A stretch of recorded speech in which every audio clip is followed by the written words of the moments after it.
I'm joined now by the co-founder and CEO of Brilliant Detroit, Cindy Eggleton, Pastor Larry Simmons, the executive director of Brightmoor Alliance, and Camarrah Morgan, network partner with the Fisher Foundation. Thanks for being here. Thank you. Pastor Simmons, you've been involved in the trenches in Detroit's neighborhood Yes. for a long time, for an awful long time. Brightmoor, like many neighborhoods in this city, has the wrecking ball has been relentless here. Yes. How do you maintain a sense of place? How do you hold the community together when so much of it is disappearing? Well, there are 15,000 parcels in Brightmoor. 9,000 of them are vacant lots. Of the 6,000 left, about 2,000 of those are houses that have to be torn down. So there are 4,000 occupied buildings in our community. And they're occupied by people like you see here who have a fire to live.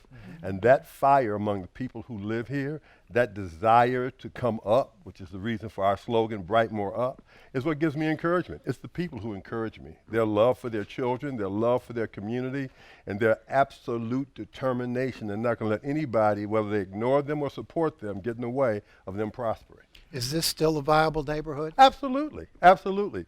We have 8 block clubs that are working together to plant flowers because we're going to have a beautiful Brightmoor tour at the end of the summer. You saw Pastor Samil here at City Covenant Church. There are 7 other churches doing similar things. There are the Brilliant House. There's a Hope Starts Here initiative. There are all kinds of things. The BEAT program that you heard about from Dawn earlier, that came up out of community and is now becoming an issue like chronic absence that the entire system and world is paying attention to. Absolutely, I'm encouraged by Brightmoor. Camarrah, when you add blight and abandonment to the challenges already facing children who live in poverty and who are surrounded oftentimes by violence, what unique challenges does that present? Well, I think it challenges the child's ability to grow healthy and develop in their natural course of development. So what we see is working in early childhood development, the first 1,000 days is the most important time in a child's life. It's the time of most rapid brain development. 700 connections a minute are being made for that child. And when trauma happens during that child's life during that time, could be the death of a parent, could be seeing gunshots, could be observing blight, all of these types of things that we've talked about, abuse and neglect, it actually can create mental health challenges later in life. It can stagnate their growth and development. It causes some prevention of development. And so what we've been focusing on a lot is really how do we help to create safe, loving, caring, educational, supportive environments from 0 to 8 years old so that children can help to become resilient and develop that resiliency that they need to overcome some of what they're experiencing in that young period of their life. Are you seeing a lot of transients? Are you seeing children who are in your programs one week and then gone the next? I wouldn't say 1 week and the next, but I would say transient, yes, as well as even with teachers. So we talked earlier about how parents are experiencing or have experienced trauma, teachers have as well. And so our teacher turnover rates are very high because they can't manage they haven't dealt with their own trauma. And as children come in expressing behaviors based on their trauma, it kind of ignites something in them and it makes it even more challenging to manage the learning environment. So we have teacher turnover, we have child turnover, we have parents who, because of whatever trauma they've experienced in their life, they don't trust people. So do one thing with my child, I'm out of here, and I'm not even going to tell you why. Right? So it's not like a conversation or some way to remediate it. It's just flight. And so we're really working hard and trying to figure out and working with parents and teachers and children to really support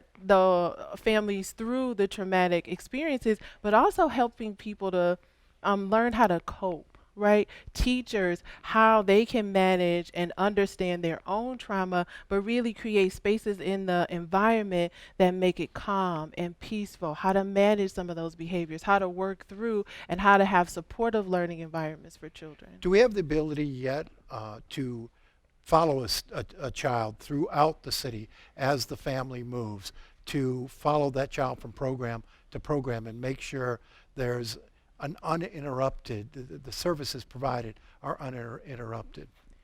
Wow, that would be ideal. And I think we're all hopeful that we will have something like that in the future. The state, I was just at a meeting earlier where the state was Governor Whitmer's office. Someone was there speaking about how we're working on unique identifier codes so that we can better understand where children are going. But at this time, we don't. We don't know where they go. And even if they stay in Brightmoor in an early care and education setting from 0 to 5, which many families do, we don't know where they go to kindergarten. So there's no continuity even there, and that's a challenge. Makes everything more difficult. Absolutely. But you know, Nolan, what's continuous is that children are in the homes of their parents and caregivers. Yes. And so we began to talk about the 6-a-days.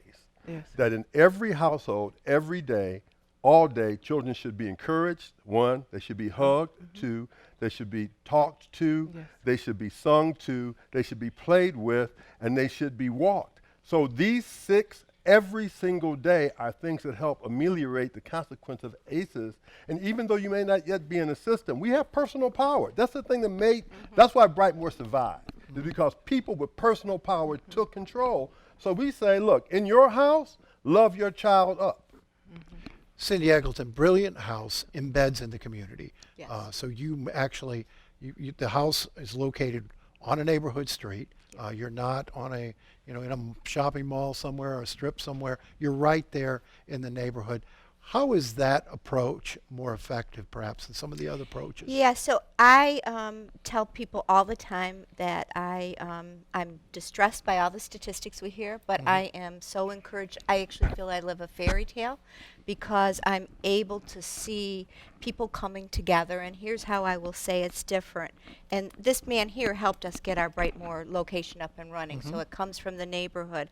I think organizations also often provide programs and services. Community is there for each other.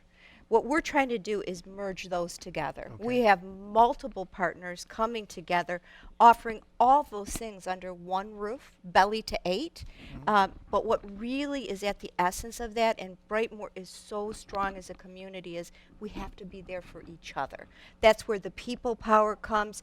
That's where the resilience of the community comes. And that's also, when we're talking about ACEs, what will allow things to be better, because studies show that if you can buffer your child, if you have those skills, and if you feel strong and you have a place, something will change. And that is what we're seeing in our locations. In Brightmoor, we've just opened our site. We've only been open a month and a half with a soft launch. It took months to get it up and running with lots of community support. And we are already serving over 125 families out of that location, which is multiply that by 3 or 4 children. And what that tells you is that systems can fail people, but people won't fail each other given the right conditions. Okay, so you all are involved in this Hope Starts Here initiative. Very catchy name. What's the message behind it? You want to take that? Sure. I think that Reverend spoke to it, Pastor spoke to it earlier about the pervasive hopelessness. And what we thought would be really important is that when there are situations that are outside of your control that negatively impact your ability to succeed, it is grounds for hopelessness. And what we're saying is we need to reinstill hopefulness into our community. And so this is about hope starting here. And some people say, well, we've been working for years. We've been in this community 20 years doing work. So it doesn't mean it starts today. It means it starts here. It starts with me. And if each one of us work together, we can change the hope in our community and the hope for our children. Okay, So- can I ask you, we've got a couple minutes left. Sure. I'd like to hear from you all on some of your success stories, some of the positive experiences that keep you getting up in the morning and doing this work. We've heard a lot about the challenges. What about the successes? So we have the Fisher Foundation. Mrs. Marjorie Fisher has employed over 1,000 young people in our community. Several of them are now at the University of Michigan, Michigan State University, at Wayne State University, are in jobs that they connected to through Mrs. Fisher. We have the Good Neighborhoods Initiative, which helped train leaders in this community who are now city leaders like Dawn Wilson Clark and Jonathan Clark, her husband. We have Pastor Samil, who, without ever talking to Cindy, took the house where you heard about the terrible murder of the 3-year-old, and he actually had the vision to create his own brilliant house called the Izzy House, right there in that neighborhood. This is a neighborhood that's going to make it happen. Camarrah? In addition to that, I would also say that we have been working on improving child care quality and expanding child care availability in Brightmoor. So over the last 10 years, we've expanded some of our child care programs from serving 350 children to now serving well over 600 children. We have diapers delivered to those child care programs every single day. I mean, every month, once a month, for 125 children get diapers every single month and wipes. We have teachers being trained. We have arts in child care programs. I'm going to sum it up from a parent's viewpoint. They said there's tons of organizations, but being able to wrap all of those things around me as a human being, as a person, is all I needed. Thank you. We Yes. appreciate it.